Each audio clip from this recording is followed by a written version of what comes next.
And आपने guilt and arbitrage funds बोला, क्या होता है इनका मतलब एग्जैक्टली?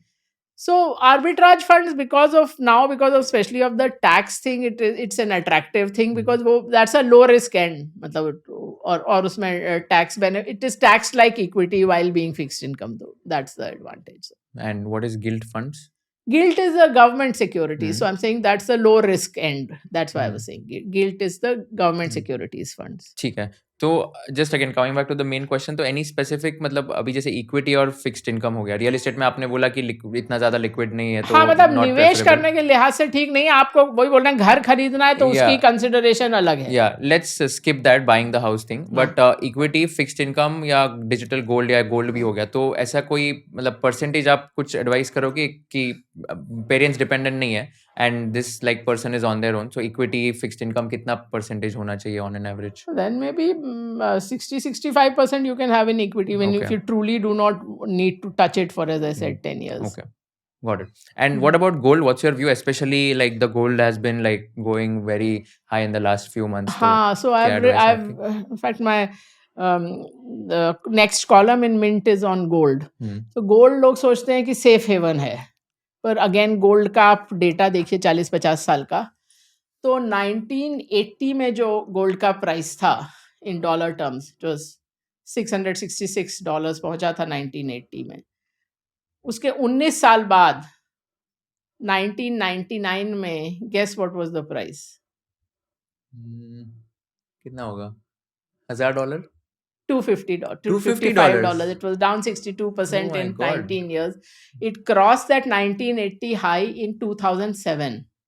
बीच में 60%, 62% गिरा, and then it crossed. From the next high, it fell 40%.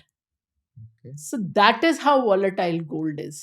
And even on the real returns from gold are more volatile than the real returns from let's say US equities, because दोनों dollar asset है ना, S&P 500 आप देखो, so it is even on a relative basis not it is more volatile, so it is not a safe haven. It is good to have it in your portfolio as a diversification thing, but not to the extent of let's say 30% or anything like that. तो और दूसरी चीज एक ये है कि हम लोग फिर तो हमारी दादी नानी गलत थी क्या कि गोल्ड खरीदती थी, सोना खरीदती थी? नहीं, बिकॉज उस समय gold was your only currency hedge, so इसीलिए रुपया में जो सोने का प्राइस चार्ट है वो ठीक लगता है, बिकॉज इट्स एसेंशियली अ रूपी depreciation chart.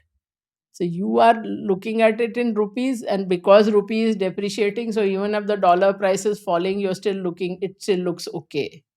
So they were right then, because उस समय capital account convertibility नहीं थी. So that was the only way to get a currency hedge. क्या मतलब होता है कैपिटल अकाउंट कन्वर्टिबिलिटी का? कि आप बाहर निवेश नहीं कर सकते थे. Okay. तो आप भारतीय थे, आपके जो दर्शक हैं उनको शायद ये चीज़ नहीं मालूम होगी, लेकिन मैंने जब तक काम करना शुरू किया और उसके भी काफ़ी साल बाद तक, आप गेस करिए कि आप कितना करेंसी बाहर ले जा सकते थे. अगर आप समझ लीजिए लंदन जा रहे हैं या न्यूयॉर्क जा रहे हैं, तो कितने डॉलर लेके जा सकते थे? I don't know, I mean $10,000 में भी $500 3 साल में एक बार. अगर आप 3 साल में एक बार से ज्यादा बाहर जा रहे हैं तो बाकी हर बार आप खाली $20 लेके जाते थे.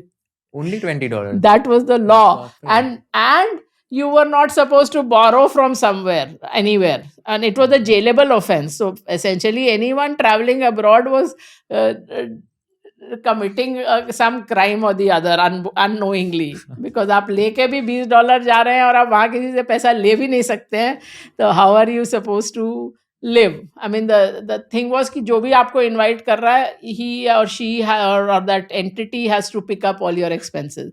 If you learned something new from this video, do share it with your friends and subscribe to this channel so that we can bring you the best content possible. Also, if you want to watch this entire episode, click on the link in the description box and you can go to Kushal Lodha YouTube channel and watch the entire podcast episode. Thank you so much for watching this and have an amazing day.